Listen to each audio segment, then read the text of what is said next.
mais qu'il doit être infernal pour celui qui est motivé par la vérité et qui décide de traquer les magouilles et les tricheries, de vivre dans une société qui colle l'étiquette de simplet ou d'instable sur le front de ceux qui tentent de débusquer les potentiels magouilleurs et les éventuelles magouilles.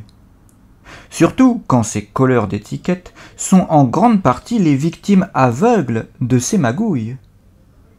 Redisons-le, lorsqu'une personne crie au tricheur autour d'une table de joueurs, il est du devoir de tous les joueurs présents à cette table de l'écouter sincèrement et de lui demander pourquoi elle tient de tels propos, car il est du devoir de tous les joueurs de vouloir démasquer les éventuels tricheurs.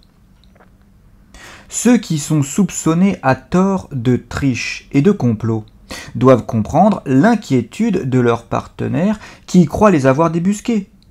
Ils doivent par conséquent répondre à leurs interrogations sans se braquer et sans animosité, mais autour d'un débat public sain et serein. Dans un système sain, il n'est pas tabou de rechercher les tricheurs. Au contraire, c'est un devoir d'utilité publique, un devoir citoyen. Mettre à l'écart, afin de ne pas les entendre, ceux qui osent se demander, soupçons justifiés à l'appui, s'il n'y aurait pas des tricheurs assis autour de la table, est révélateur d'un système malsain et louche.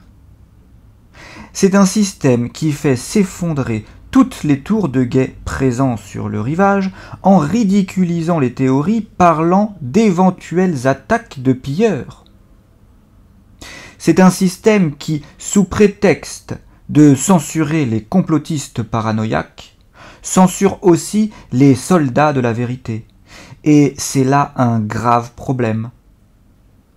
Et si tout ce que je viens de dire est un jour considéré comme fou, absurde ou dangereux par la pensée dominante, celle des dominants du moment de la société où tu vis, alors pose-toi des questions sur cette société.